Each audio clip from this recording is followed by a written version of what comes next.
आज का वीडियो किसान आंदोलन पर है। खिनौरी बॉर्डर पर एक किसान को गोली लगने का दावा किया जा रहा है, मगर पुलिस ने इसकी पुष्टि नहीं की है। दोपहर 3:36 पर हरियाणा पुलिस ने ट्वीट किया कि अभी तक की प्राप्त जानकारी के अनुसार आज किसान आंदोलन में किसी भी किसान की मृत्यु नहीं हुई है। यह मात्र एक अफवाह है। पुलिस ने इतना ही लिखा है कि दाता सिंह खनौरी बॉर्डर पर 2 पुलिसकर्मियों तथा एक प्रदर्शनकारी के घायल होने की सूचना है, जो उपचाराधीन है। लेकिन हिंदुस्तान टाइम्स के संवाददाता करम प्रकाश ने अपनी रिपोर्ट में लिखा है कि पटियाला गवर्नमेंट हॉस्पिटल के डॉक्टरों ने इसकी पुष्टि कर दी है कि 24 साल के शुभकरण सिंह की मौत हो गई है। ट्रिब्यून अखबार ने भी इस बात की पुष्टि कर दी है। इस अस्पताल में गोली लगने से 3 घायलों को भर्ती कराया गया है, जहां एक को मृत घोषित कर दिया गया। हमने जब इस वीडियो को रिकॉर्ड किया तब तक सारी सूचनाएं नहीं आ सकी थीं। हमारे पास न्यूज चैनल की सुविधा नहीं है कि हम पल पल की जानकारी इस वीडियो में शामिल कर सकें, इसलिए ऐसी खबरों के लिए थोड़ा और इंतजार करना आप दर्शकों के लिए बेहतर रहेगा। जिस तरह से इंटरनेट बंद किया गया है, रिपोर्टर के लिए भी एक साथ एक समय में सारी खबरों की पुष्टि संभव नहीं है। शंभू बॉर्डर की तरह खिनौरी बॉर्डर पर भी किसानों का भारी संख्या में जमावड़ा है। यहां भी आंसू गैस के गोले धुआंधार छोड़े गए हैं। दिन भर अफरा तफरी का माहौल रहा। यह साफ नहीं है कि पैलेट गन से गोली लगी है या आम बंदूक की गोली, मगर किसानों ने गोलियों के 2 खोखे दिखाकर दावा किया कि उन पर गोलियां चलाई गई हैं। किसान नेता बलदेव सिंह सिरसा ने गोली लगने का दावा किया है। भारतीय किसान यूनियन मालवा ने कहा है कि शुभकरण सिंह की मौत हो गई।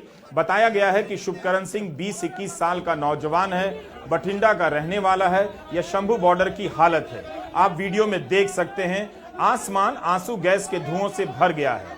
जिस तरह यहां आंसू गैस के गोले बरसाए गए, लग रहा था कि युद्ध का मैदान है। यहां किसानों ने खुद को बचाने के लिए मास्क से चेहरे को ढक लिया था, मगर सभी के पास इस तरह के मास्क नहीं थे। खिनौरी और शंभू बॉर्डर पर किसान भारी संख्या में जमा नजर आए। हरियाणा पुलिस ने भी अपनी तरफ से पूरा बंदोबस्त किया था। आज ही यहां से दिल्ली कूच का ऐलान किया गया, लेकिन जिस तरह से इस जगह की घेराबंदी की गई है, लगता नहीं कि किसानों के लिए दिल्ली तक पहुंचना संभव हो पाएगा। यहां आप देख सकते हैं कि हरियाणा की तरफ से सीमाएं सील कर दी गई हैं। बड़ी संख्या में सुरक्षा बलों की तैनाती है। किसानों की तरफ से बड़ी संख्या में सीमेंट की बोरियां लाई गई हैं, ताकि वे भी अपना बचाव कर सकें। शंभू बॉर्डर से खबरें आ रही थी कि नौजवान बैरिकेड तोड़कर दिल्ली की तरफ बढ़ने की कोशिश करेंगे, मगर ऐसी कोई भी कोशिश हिंसा और टकराव की स्थिति पैदा कर सकती है। हम फिर से याद दिला दें कि हम न्यूज चैनल नहीं हैं। इस रिपोर्ट में आज की कई प्रमुख घटनाओं को कवर तो किया गया है, मगर पल पल बदलती खबरें इसमें नहीं है। हरियाणा पुलिस के सब इंस्पेक्टर विजय कुमार की तबीयत खराब होने से मौत की खबर आई है। विजय कुमार टोहना बॉर्डर पर तैनात थे। किसान नेताओं ने अपनी प्रेस कॉन्फ्रेंस में कहा है कि हम शांति से दिल्ली जाना चाहते हैं। हम चाहते हैं कि सरकार रास्ता दे दे, लेकिन जिस तरह से पिछले 1 सप्ताह से चारों तरफ के रास्तों को सील कर दिया गया है, किसानों के लिए दिल्ली पहुंचना आसान नहीं। हम इस पर भी बात करेंगे, लेकिन पहले उन शब्दों की बात जिन्हें पत्रकार ऊपर से आंसू गैस के गोले की तरह किसानों पर बरसा रहे हैं।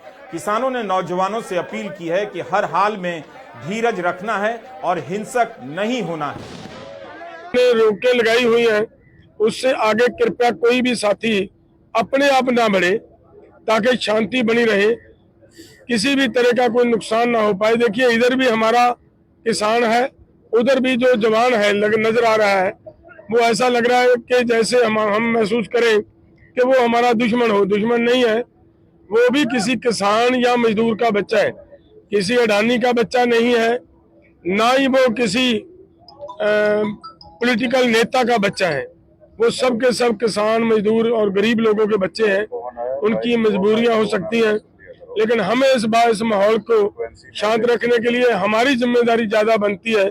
हम आज के इस वीडियो में किसान आंदोलन और किसान नेताओं की प्रेस कॉन्फ्रेंस पर बात करना चाहेंगे, लेकिन पहले हम बात उन शब्दों की करना चाहते हैं जिसके जरिए गोदी मीडिया किसान आंदोलन को रिपोर्ट कर रहा है। ऐसा लगता है कि भारत के मीडिया ने टैंक ज्यादा देखे हैं, ट्रैक्टर नहीं देखे हैं। जैसे ही वे ट्रैक्टर में जोड़ तोड़ कर कुछ भी बदलाव देखते हैं, उन्हें ट्रैक्टर टैंक नजर आने लगता है। आज जब ऐलान हुआ कि शंभू बॉर्डर से दिल्ली की तरफ किसान कूच करेंगे तो मीडिया की हेडलाइन में एक शब्द उछलने लगा, मेकशिफ्ट टैंक। आप देखिए कि कैसे मीडिया इन नए नए शब्दों के जरिए आपके भीतर के नागरिक बोध को खत्म कर रहा है।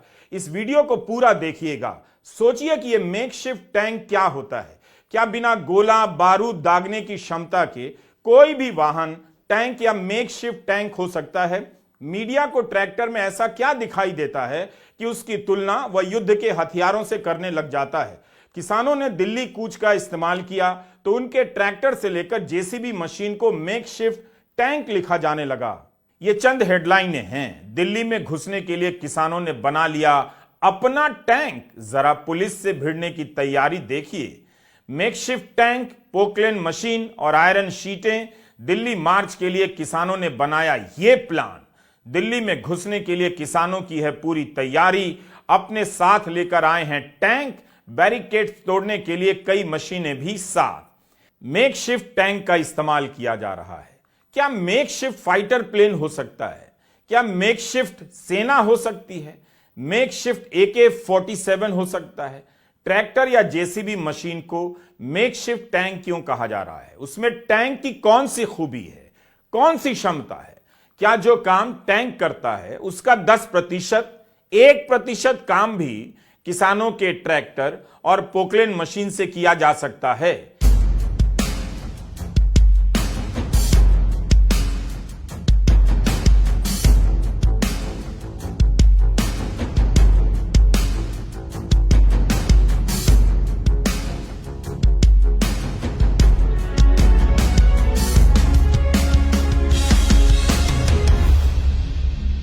यही तो पोकलेन है।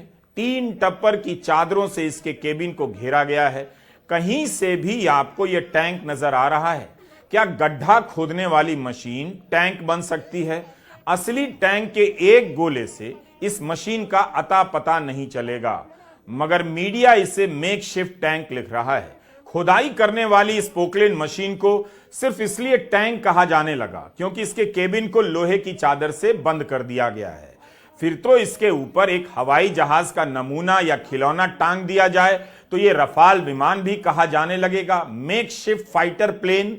इस तरह की जेसीबी मशीन ब्रिटेन की जेसीबी और फ्रांस की पोकलेन कंपनी बनाती है। इसी के केबिन को बुलेट प्रूफ कहा जा रहा है। उत्खनन के काम में इस्तेमाल होने वाली मशीनों को कंपनियों के ब्रांड नाम से पुकारा जाता है क्योंकि एक्सकवेटर बोलना मुश्किल है। भारत में आम किसान इसलिए भी इन्हें जेसीबी या पोकलेन कहने लग जाते हैं। लोहे की चादर से ट्रैक्टर और पोकलेन के केबिन को लपेट देने पर टैंक नहीं हो जाता। पोकलेन अगर इतना ही शक्तिशाली होता तो तमाम मुल्कों की सीमाओं पर सारे गड्ढे इसी से खोदे जा रहे होते, टैंकों और सेनाओं की जरूरत नहीं पड़ती। मीडिया का यही हाल रहा तो एक दिन वह बच्चों के इन खिलौनों को देखकर भी हंगामा मचाने लग जाएगा कि लोगों के घर घर में टैंक चल रहे हैं, युद्ध के उपकरण चल रहे हैं, यह देश के लिए खतरा हो सकता है। टैंक का कोई और रूप टैंक नहीं हो सकता है, वह मेकशिफ्ट टैंक नहीं हो सकता है। अगर मीडिया की यही समझ है तो इन खिलौनों से मेकशिफ्ट सेना बनाकर संपादकों के नेतृत्व में सीमा पर भेज देना चाहिए।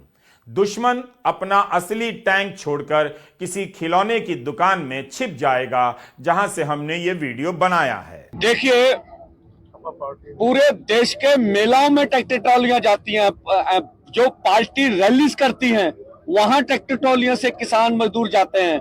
हर काम के लिए ट्रैक्टर ट्रॉली जाते हैं। पीसफुली आंदोलन के लिए अगर ट्रैक्टर ट्रॉली जाएंगे, मुझे नहीं लगता इस पे कोई आपत्ति होनी चाहिए। कोर्ट के ऑर्डर तो हमारे पक्ष में, जबलपुर हाई कोर्ट ने हमारे पक्ष में निर्णय दिया है कि MSP से नीचे खरीदी नहीं होगी। हमारे पक्ष में कोर्ट ने निर्णय दिया है 15 दिन से अधिक आप गन्ने की पेमेंट रोक नहीं सकते। उसका वायलेंस लगातार सरकार करती है। क्या यह बात सही नहीं है? क्या आपने चुनावी सभाओं में ट्रैक्टर ट्रॉली में भर भर कर लोगों को लाते ले जाते नहीं देखा है? तब तो खतरा नहीं बताया गया। किसान जब बीजेपी की रैली में जाने के लिए ट्रैक्टर ले जाएं, ट्रॉलियां ले जाएं तो कोई दिक्कत नहीं। तब नहीं कहा जाएगा कि आप हाईवे पर ट्रैक्टर लेकर नहीं जा सकते, मोटर व्हीकल एक्ट का आप उल्लंघन कर रहे हैं। मगर जब किसान अपनी मांगों को लेकर ट्रैक्टर से निकलता है तो 100 तरह के भूत खड़े किए जाने लगते हैं। ऐसा नहीं है कि किसान ट्रैक्टर लेकर दुनिया में प्रदर्शन नहीं करते हैं। किसान दुनिया में कहीं भी अपने उपकरणों के साथ ही प्रदर्शन करने आते हैं या फिर उपज फेंक कर प्रदर्शन करते हैं। कभी दूध सड़कों पर फेंक देते हैं, कभी संतरे और कीनू पर ट्रैक्टर चला देते हैं। तब तो कोई कहने नहीं आता कि आप ऐसा नहीं कर सकते हैं, सरकार आपकी कीनू की सारी कीमत अदा करेगी। किसानों का यही तरीका है प्रदर्शन करने का, विरोध करने का।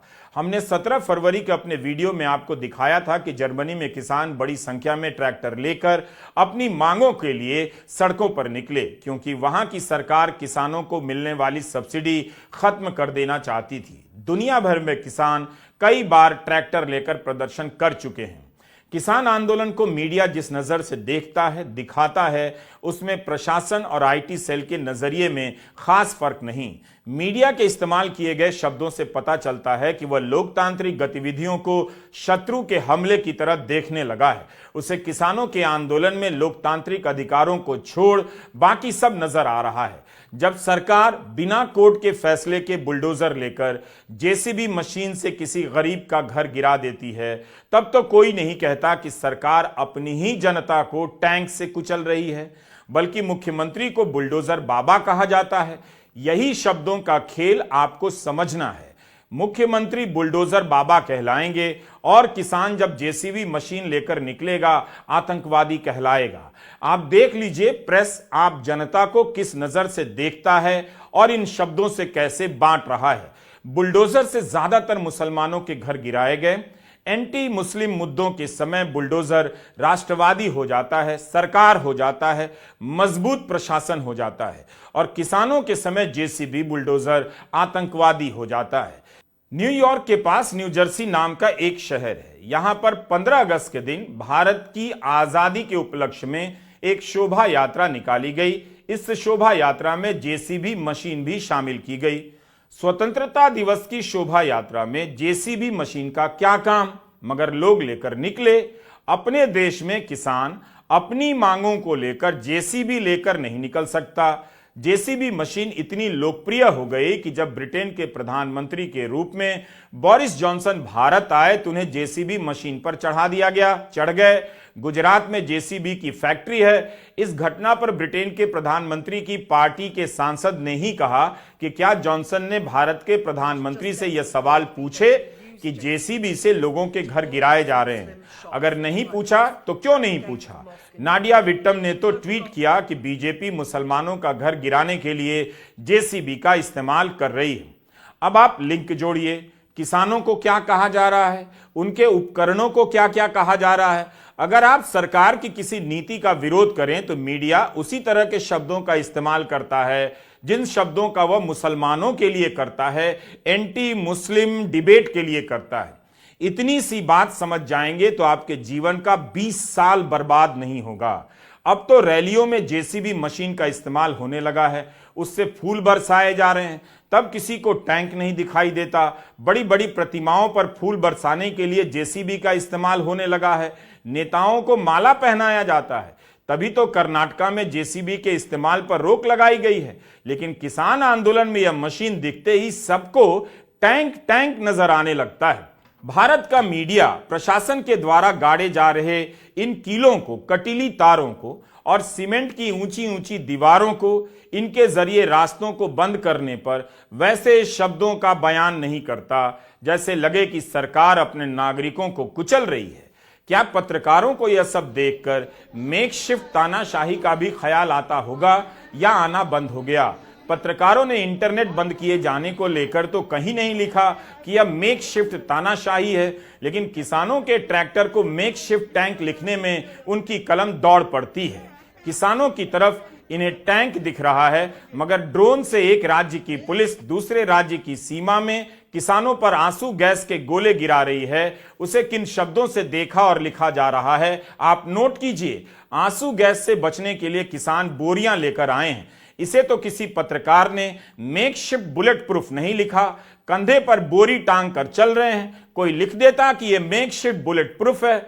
जब मेकशिफ्ट टैंक हो सकता है तो मेकशिफ्ट बुलेट प्रूफ क्यों नहीं हो सकता? आंसू गैस के गोले से बचने के लिए किसी ने चश्मा लगा लिया, मास्क लगा लिया, तो मीडिया को शत्रु सैनिक नजर आने लगा। किसानों ने तो सारी तैयारी अपने बचाव में की है।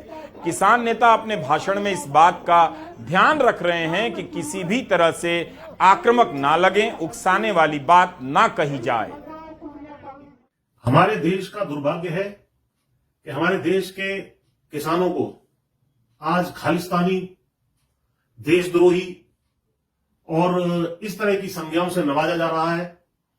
जो ट्रैक्टर ट्रॉली लेकर के पंजाब और हरियाणा के बॉर्डर पर पिछले 7-8 दिन से किसान आंदोलन कर रहे हैं, उसमें उनके खाने पीने का इंतजाम है, सोने का इंतजाम है।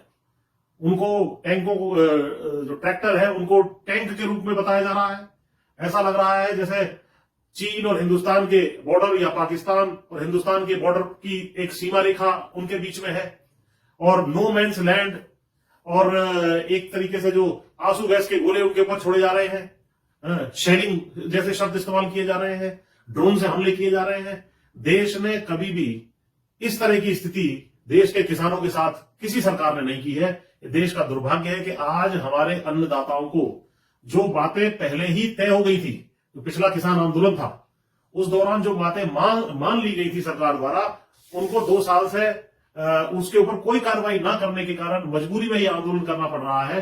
और देश में किसानों की छवि को खत्म करने का जो काम गोदी मीडिया के माध्यम से किया जा रहा है, ये बहुत ही दुर्भाग्य है और देश के लिए जो है, देश के लिए भी और देश की सुरक्षा या खाद्य सुरक्षा सभी चीजों को खतरे में डालने वाला है। केवल किसान ही नहीं, इंटरनेट बंद होने से प्रभावित क्षेत्रों में बैंक का काम रुक गया होगा, लोग पेमेंट नहीं कर पा रहे होंगे, ऑनलाइन क्लास नहीं चलती होगी, बिजनेस प्रभावित हुआ होगा। क्या किसी को दिल्ली जाने का अधिकार नहीं? अगर किसान राजधानी नहीं जाएंगे तो फिर कहां जाएंगे? जब अमेरिका में व्हाइट हाउस के बाहर लोग प्रदर्शन कर सकते हैं, हमने आपको अपने पुराने वीडियो में दिखाया भी था कि कैसे गजा पर इस्राएली हमले के खिलाफ व्हाइट हाउस के बाहर लोग धरने पर बैठ गए। इस्राएल के समर्थकों ने भी राष्ट्रपति के निवास के बाहर प्रदर्शन किया और इस्राएल के विरोधियों ने भी। भारत में ऐसा क्यों नहीं संभव है? वॉशिंगटन में तो इन प्रदर्शनों को सड़क खोदकर, सीमेंट की दीवार खड़ी कर, कंटीली तारे लगाकर या कीले गाड़कर नहीं रोका गया। वॉशिंगटन में भारत का मीडिया मौजूद रहता तो राष्ट्रपति निवास के ठीक बाहर प्रदर्शन करने वाले हजारों लोगों को आतंकवादी लिख देता। जब वॉशिंगटन में लोग राष्ट्रपति निवास के बाहर प्रदर्शन करने पहुंच सकते हैं, तो फिर भारत के किसान भारत की राजधानी दिल्ली क्यों नहीं आ सकते? और यह सवाल प्रेस के लिए अहम सवाल क्यों नहीं है? वह ट्रैक्टर में टैंक देख रहा है मगर डेमोक्रेसी का डेथ नहीं देख रहा। व्हाइट हाउस के बाहर हजारों की संख्या में लोग प्रदर्शन कर सकते हैं, तो भारत के किसान दिल्ली आकर रामलीला मैदान या जंतर मंतर पर प्रदर्शन क्यों नहीं कर सकते? अमेरिका ही नहीं, लंदन में भी प्रधानमंत्री के निवास के करीब डाउनिंग स्ट्रीट के बाहर हजारों लोग जमा हुए। फिर भारत में किसानों के दिल्ली आने को लेकर सरकार और प्रेस की भाषा में सीमेंट, कीले, कांटे और टैंक क्यों सुनाई दे रहे हैं? अभी सरकार भी तो हमें सुन रही है। हम तो सिर्फ बोल रहे हैं भाई अभी परिस्थिति को काबू कर लो। इस तरह के निर्णय कोई विदेशी लोग थोड़े ना है। आप बताइए, क्या देश की 19 धारा हमें अपनी बात करने का अधिकार नहीं देती है? जब स्वयं भाजपा प्रधानमंत्री है, इन्होंने कभी प्रदर्शन नहीं किया, इन्होंने ऐसे काम नहीं किए, बोलते हैं ये भी तो करते रहे जब विपक्ष में रहे हैं। हम करते हैं। ये धरना जंतर मंतर पे चल रहा था, जब भूख हड़ताल चलती थी करप्शन के खिलाफ, तो सभी राजनाथ जी वहां गए होते थे और हमारे धरने में राजनाथ जी और जुनून के बोल के आते रहे, तब ठीक था। अब हम कर रहे हैं, हम गलत है। भारत का गोदी मीडिया लोकतंत्र के लिए जरूरी शब्दों को भूल गया है। वह दिन रात इसका गला घोटने में लगा है। जाहिर है उसके पास इसी तरह के शब्द बचे हैं जिनके सहारे आप नागरिक को शत्रु की तरह दिखाया जाता है। किसी को नया शब्दकोश बनाना चाहिए कि लोकतंत्र जब तक है तब तक वहां की पत्रकारिता को नागरिकों के लिए किन शब्दों का इस्तेमाल करना चाहिए। गोदी मीडिया लोकतंत्र के आसमान में चील बनकर मंडरा रहा है। वह घात लगाए उड़ रहा है कि जहां भी लोकतांत्रिक अधिकारों की संभावना दिखे, भावना दिखे, कोई सवाल करता दिखे, उस पर झपट्टा मार देना है। लोकतंत्र को निगल जाने वाली इन चीलों से आप सावधान रहिए। मीडिया को समझना चाहिए कि अगर वह किसानों के आंदोलन और उनके उपकरणों को युद्ध के सामान की तरह देखेगा, दुश्मन की तरह देखेगा, तो वह एक तरह से स्टेट को चील बनकर झपट्टा मारने का मौका दे रहा है। मीडिया और सरकारें भूल गई हैं कि प्रदर्शन करना वैध अधिकार है। इसकी सीमाएं तय करते करते आप प्रदर्शन को ही खत्म करने जा रहे हैं। ऐसा नहीं कर सकते। वैसे ट्विटर पर आए दिन छात्र अपनी भर्ती के रिजल्ट और परीक्षा में पेपर लीक को लेकर आंदोलन चलाते रहते हैं। वह ट्रेंड हो जाता है मगर सरकार को फर्क नहीं पड़ता। 69,000 शिक्षकों की बहाली और पेपर लीक की कहानी उत्तर प्रदेश से हर दिन ट्विटर पर दिखती है। क्या कोई एक्शन होता है? अदालतें भी प्रदर्शनकारियों को लेकर सख्त होती जा रही हैं, मगर यह नहीं देखती कि जब छात्र घर से भी नहीं निकलते, रास्ता जाम नहीं करते, ट्विटर पर ट्रेंड ही कराते हैं, तब भी सरकारें नहीं सुनती हैं। ट्रैक्टर है, टैंक नहीं है। किसानी जीवन का अभिन्न हिस्सा है ट्रैक्टर। वह दिन रात इसी के साथ जीता है तो इसकी ट्रॉली को अपने घर की तरफ बना लेता है। उसके पास हुनर है तो बारिश धूप से बचने के लिए छतरियां जोड़ लेता है। इस हुनर से भारत की सड़कों पर ना जाने कितनी गाड़ियां दौड़ रही हैं। चूंकि यह किसान है, सरकार को उसके किए गए वादों की याद दिला रहे हैं, तो ट्रैक्टर टैंक बताया जा रहा है। अगर ट्रैक्टर के टैंक बन जाने की जरा भी संभावना होती तो केंद्र सरकार ट्रैक्टर और अन्य कृषि उपकरणों पर सब्सिडी नहीं देती। सरकार तो दावे करती है कि 16 लाख ऐसी मशीनें बांटी गई हैं और 20,000 से ज्यादा फार्म मशीनरी बैंक बनाए गए हैं। इसी 2 फरवरी को पीआईबी ने प्रेस रिलीज जारी की है कि इस काम के लिए राज्यों को 6,500 करोड़ से अधिक की राशि दी गई है। हमारी मंशा इसी तरह का भी अशांति पैदा करना हमारा निशाना नहीं है, ना कोई हमारी इसके ऊपर कोई ऐसी इशू है कि हम तो ऐसा किए बगैर रह नहीं सकते। लेकिन बात यह है कि हमने दिल्ली जाने का प्रोग्राम बनाया। ये आज से नहीं बना, ये 7 नवंबर की हमने कॉल दे रखी है। 7 नवंबर से लेकर अगर आज सरकार ये कहे कि समय कम है हमारे पास, तो मुझे लग रहा है सरकार की ये टाल मटोल की नीति है।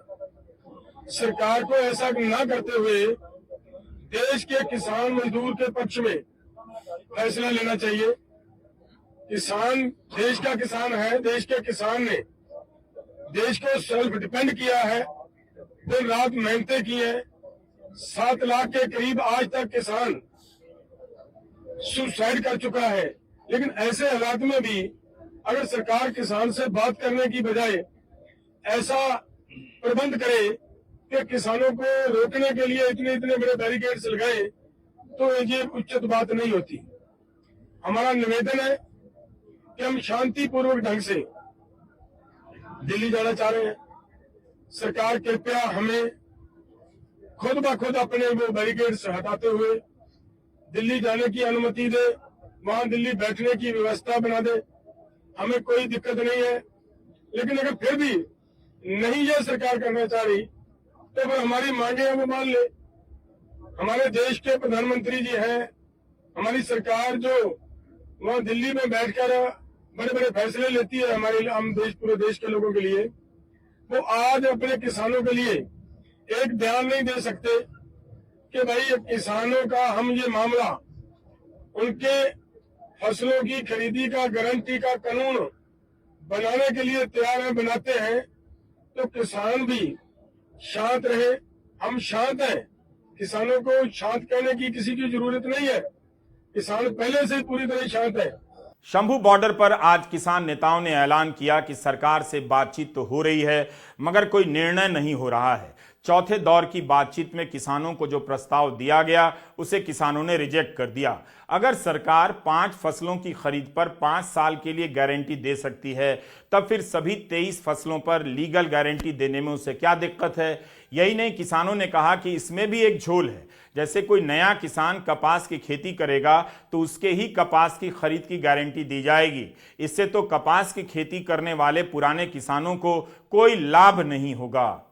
1.5-2 लाख करोड़ रुपया ज्यादा बड़ी रकम नहीं है। इसके ऊपर 60% किसान निर्भर कर रहे हैं।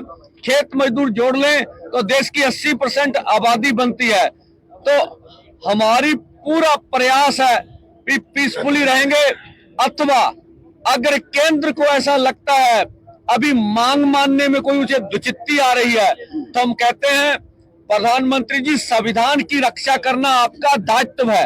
आप संविधान की रक्षा कीजिए, हमें पीसफुली प्रोटेस्ट करने के लिए ये नाका खोल के दिल्ली जाने का इजाजत दे दीजिए। ये संविधान है क्या देश के किसान मजदूर का, इससे गतिरोध खत्म हो जाएगा। जैसे ही संयुक्त किसान मोर्चा गैर राजनीतिक ने दिल्ली कूच का ऐलान किया, केंद्रीय कृषि मंत्री अर्जुन मुंडा का ट्वीट आ गया। उन्होंने लिखा कि 4 दौर की बातचीत के बाद 5वें दौर में सभी मुद्दे जैसे एमएसपी की गारंटी, फसल विविधीकरण, पराली का विषय, एफआईआर पर बातचीत के लिए तैयार हैं। मैं चर्चा के लिए दोबारा किसान नेताओं को आमंत्रित करता हूं।